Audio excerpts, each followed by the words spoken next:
Très bonjour, très chers frères et sœurs, c'est encore une fois votre frère, le frère Raphaël. Merci de me recevoir chez vous.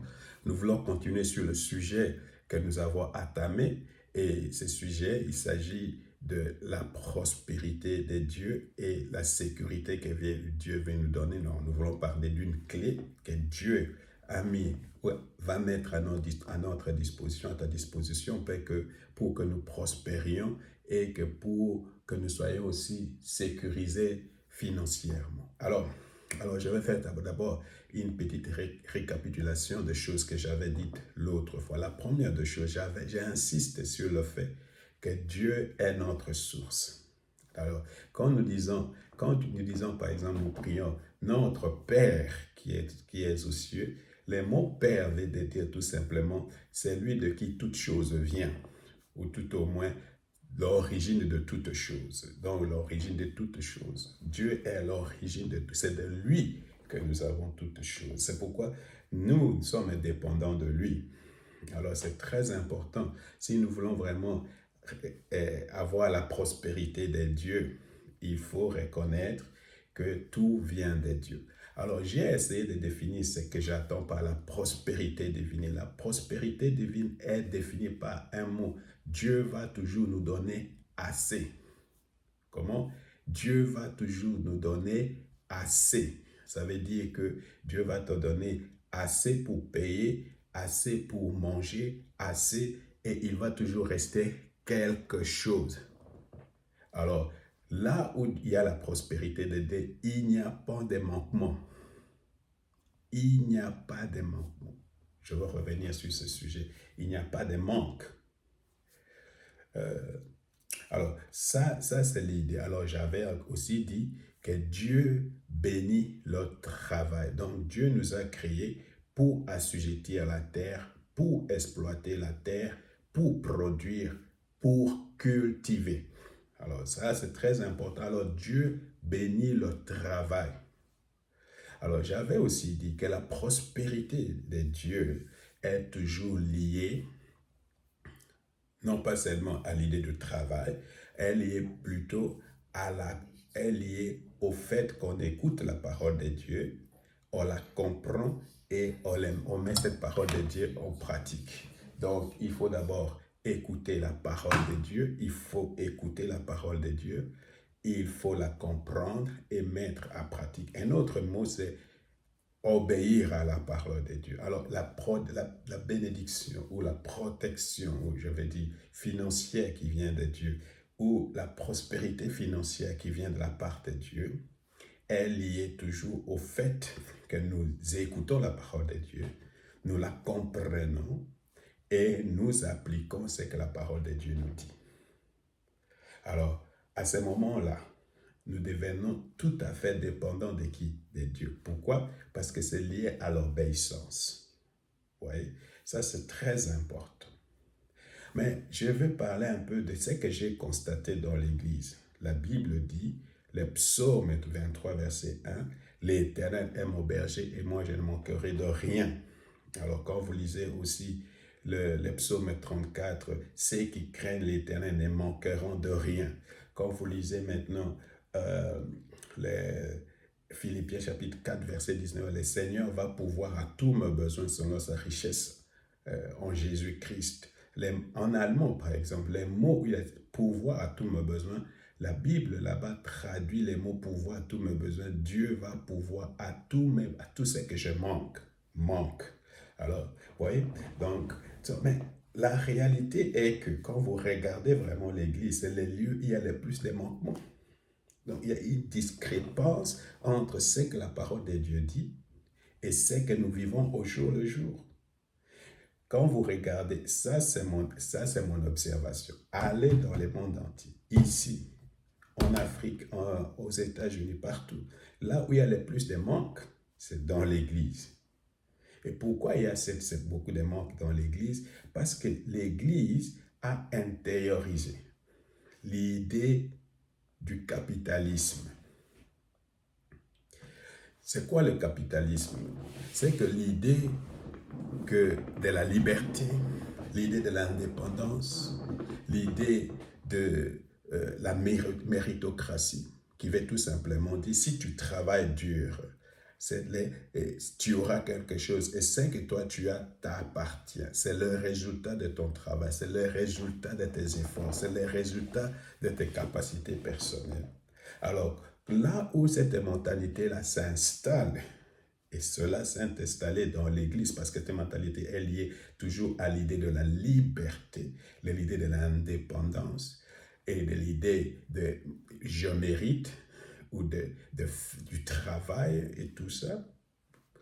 Alors, à partir de ce moment-là, cette idée du capitalisme est en train de nier. C'est une négation de l'idée primaire de la dépendance à l'égard de Dieu. Alors, n'oubliez pas, par exemple, Josué a dit, moi et ma maison, nous servirons l'Éternel. Là, Josué est en train de reconnaître que tout ce que moi j'ai, que ce soit tout ce qui m'appartient dans ma maison, ça veut dire mes enfants, ma femme et le bien, tout vient de Dieu et nous allons servir Dieu avec cela. Le capitalisme, lui, va dire, tout ce qui est ici m'appartient. Tout ce qui est ici, c'est pour moi. Moi, je suis le chef et je vais gérer cela comme je veux. Autrement dit, je suis propriétaire. Et comme je suis propriétaire, je dispose de tout ce que j'ai comme je veux. Et c'est là la cause pourquoi il y a beaucoup de manquements dans l'Église. Pourquoi il y a des manques? Parce que le capitalisme est lié sur l'idée de la satisfaction des besoins personnels, des propres besoins personnels, et sur la cupidité. Or, la cupidité, la Bible dit, en elle-même est un Dieu et s'oppose à Dieu. Vous comprenez? C'est pourquoi, frère, si tu aimes l'argent, vraiment, il faut faire très attention parce que peut-être tu es cupide. Une autre idée du capitalisme, est-ce que les gens veulent toujours amasser? Les gens veulent toujours amasser, les gens veulent toujours amasser de biens. Voilà. Alors, c'est pour cette raison, nous, comme chrétiens, ni le capitalisme, ni le socialisme nous intéressent. Nous, ce qui nous intéresse, nous voulons fonctionner d'après le principe du royaume. Parce que le royaume est un pays, c'est un système qui fonctionne en soi. Or, dans le royaume de Dieu, pratiquement représenté par l'Église, il ne peut pas y avoir de manquement. Pourquoi maintenant il y a de manquement? Écoutez un peu ce que la Bible dit. Je veux lire les Actes des Apôtres, chapitre 2, versets 43 à 45. Tous ceux qui croyaient étaient dans le même lieu et ils avaient tout à commun. Ils vendaient leurs propriétés et leurs biens et ils en partageaient les produits entre tous, selon le besoin de chacun. Selon le besoin de chacun.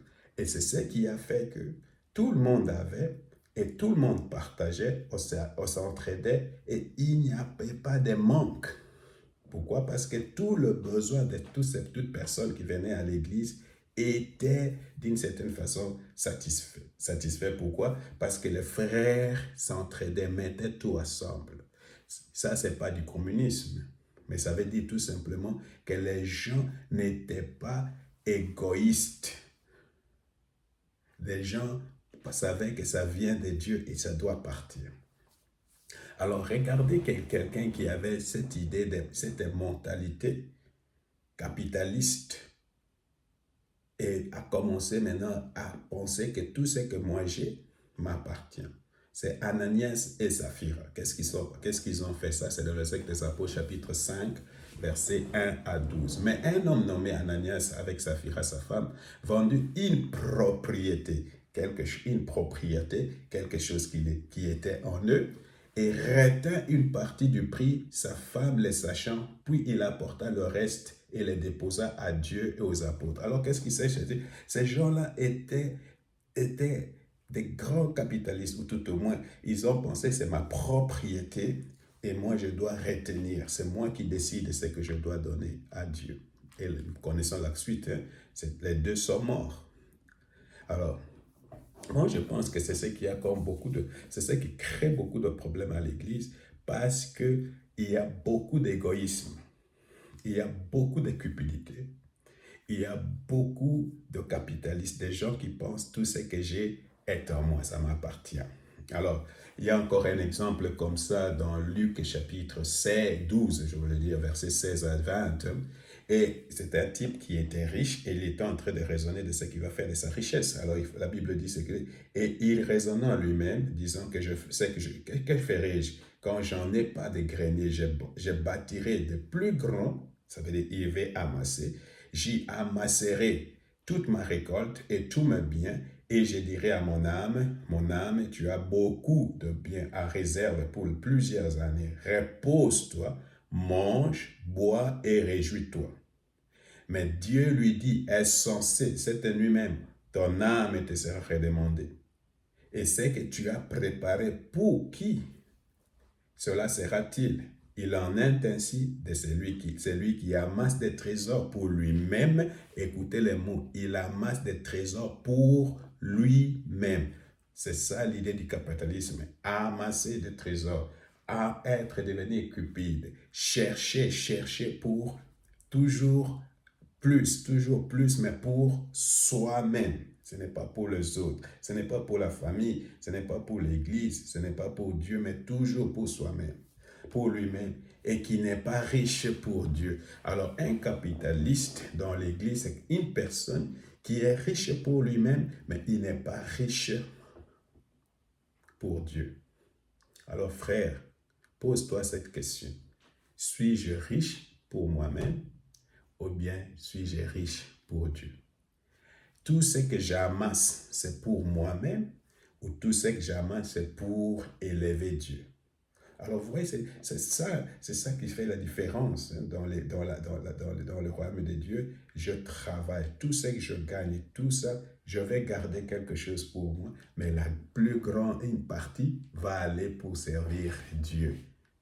Vous comprenez? Et cela nous libère même de l'emprise du mammon. Alors, frère, la première des choses, il faut vraiment confesser le péché de cupidité. Si tu veux la prospérité de Dieu, tu dois savoir confesser le péché de cupidité. Tu dois être libre du capitalisme. L'idée que tout m'appartient, tout est pour moi, tout pour lui-même et non pour Dieu. Vraiment, que le Seigneur nous bénisse. Seigneur, je te dis merci pour mon frère, je te dis merci pour ma soeur. Seigneur, je te dis merci, délivre-nous de l'emprise de maman, délivre-nous de la prise du capitalisme. Et nous voulons résonner comme les hommes de ton royaume, comme les citoyens du ciel. Merci Seigneur de gloire. Merci pour ma soeur, merci pour mon frère. Et c'est dans le nom précieux de ton Fils Jésus-Christ nous prions. Merci Seigneur Jésus. Amen.